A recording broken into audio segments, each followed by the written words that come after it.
One step in time.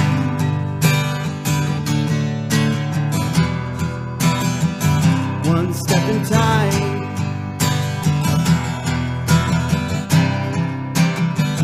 One step in time.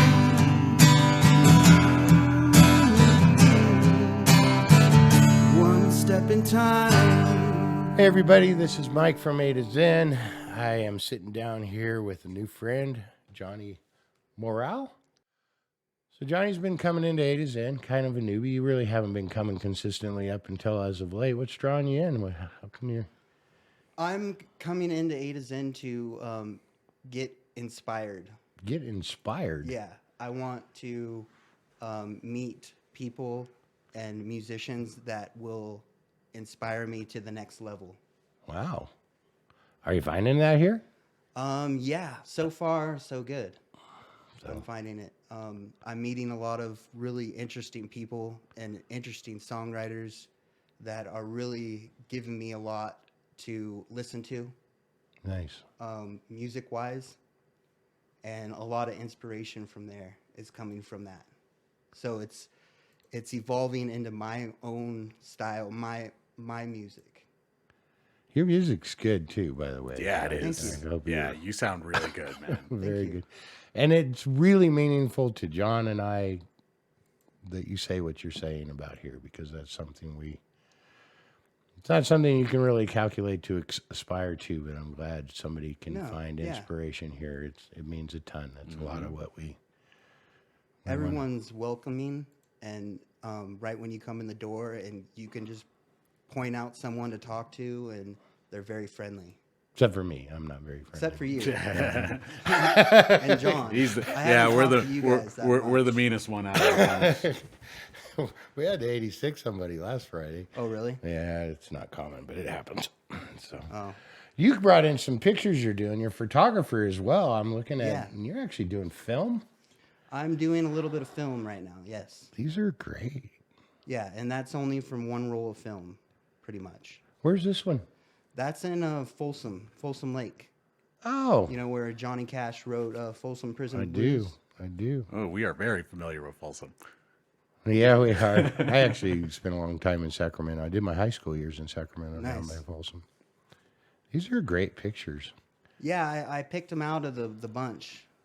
They're pretty good. What got you interested in doing photography, Johnny? I'm really into nature and natural things. Right. So it just goes hand in hand with that. Everything that I'm interested in, I like to take a picture of it.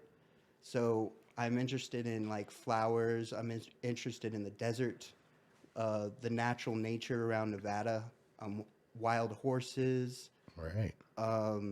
Waterfalls, Lake Tahoe, everything that's really beautiful around here.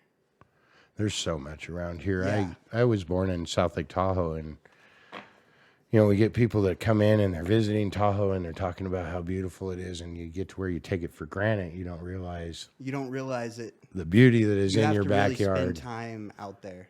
Mm-hmm. And you have to spend time sometimes by yourself to take it in solitude. That's interesting. Yeah, and that's a lot of. I spent a lot of time by myself taking pictures out there, so it's been very quiet. So what does that give you personally? I mean, because a lot of people go hiking in the woods, and you have a perception you got to be out there and have an entourage with you and a bunch of besties and that kind of stuff. No. What do you get out of being out in nature all alone? It gives me a feeling of meditative. Wow. So when everyone has their own way of meditating. Sure. And my way is going out and taking pictures of nature and flowers and trees and stuff like that. I need to take a note from your thing and disappear into the woods once in a while. Huh? Yeah. John, what do you think? Well, I already live in the middle of nowhere. People always disappear into the woods, and sometimes they never come out. I intend on coming back. But yeah. But, oh, yeah.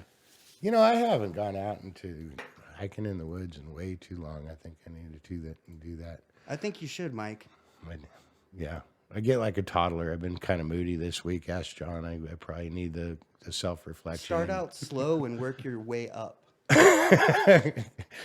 Just take a short walk into the hills, and then after that, maybe take another mile walk into the mountains. Just work your way up. Leave my phone in my truck, too. Yeah. Hey, you got some mountains down the street. You can go hang out with the bear over got by the bears? river. You Yeah. got bears out there? Yeah, we just bought a house out in Dayton, and we've been ramsacked a couple of times with a couple of bears. Which You might need a bear box outside your house. might need a couple of them. We used to live up on the Sierra side, and my wife would actually bake them cupcakes, and we would wonder why the bears were always around. And then one day we figured That's funny. she's strategically putting treats out for them. And I had one stand up on me in my garage one night. wow. We had No, some thank you. friends on. Yeah. Oh. I'm a tall guy. That thing was way taller than me. It was a black bear, right? I don't know. I didn't give time to really identify the specific species of the bear. It's like I sat down, had a cup of coffee with him, checked his tag. Oh, okay. No, You don't see them that often around here. The only time I saw a bear was up in Yosemite right. National Forest. No, this one had actually creeped into our garage one night. That's amazing. I went out to get a beverage out of the fridge, and that thing stood up inside the garage. And I was back in the house behind a locked door. Headed down to the bathroom to. No, there's been some sightings in my area because I live over in Silver Springs, so Yeah. next to Lahontan, and so Oh, you there's live over there too? yeah. So there's been a couple sightings and stuff like that, like a lot of mountain lions and stuff. So More coyotes and stuff. oh yeah, well yeah, we definitely have packs of coyotes rolling You hear 'em all around the where we time. live. Oh yeah, and it You gets used scary. to never hear of them over on the east side, though. There's always been a lot of bears up in the Sierras and stuff, but I think it's uncommon that they're out in the Nevada. I think it was after desert. the fires. Right. A lot of wildlife got moved during that. Like all the deer and stuff you see in the streets out here, like they're just casually walking around. Yeah, it's a strange They're phenomenon. I used almost to ran it. into They're one used to time. being around people and cars and stuff around here. Yeah. Yeah, they are getting kind of domesticated Yeah. and stuff. Let's talk about your music a little bit. Okay. So you seem to be kind of a blues player. You lean towards the blues. And you've been going up and playing at the Red Dog on Wednesdays and stuff. Yeah. Tell us a little bit about what goes on at the Red Dog. Red Dog is a very unique scene. Okay. A lot of people from Reno come up to the Red Dog to play open mic. So you get to see a lot of locals Nice. from Reno, which is really cool. And who hosts it up there? I Um, know Canyon hosts once Trish a month. Good and Gary Wheeler Okay, I know Gary. and Canyon White. Nice. Have you ever heard of Canyon White, John? I think I know her. Who's I've heard of her. Trish? She's the host. Trish Good. I've never met her. Oh, Might have she's to. a really great singer. Might have to hunt her down and stuff. So you go up there and play blues. You've definitely been killing it on stage here at A to Zen and stuff. Thank you. We're going to try and get you in the sound booth to play a song for us right now. Do you write any songs? I write all my own songs. So everything you play is original. Yeah. Wow. Oh, nice. That's actually. So that means every song that you've played on stage so far, they're all yours? Yeah. Dude, you are good. Yeah. You are very good. You are Well, very thank you, good. John. Yeah, man, because, like we listen, obviously me, doing the sound and stuff like Yeah, that. coming from like you guys, I it's probably listen to really- everybody that comes through here, Yeah. and there's some good, there's some bad, and there's others that you can tell, Hey, don't like, talk about me like that. oh, I'm sorry, man. I know you're We're working all on musicians. But we're yeah, really no. sensitive.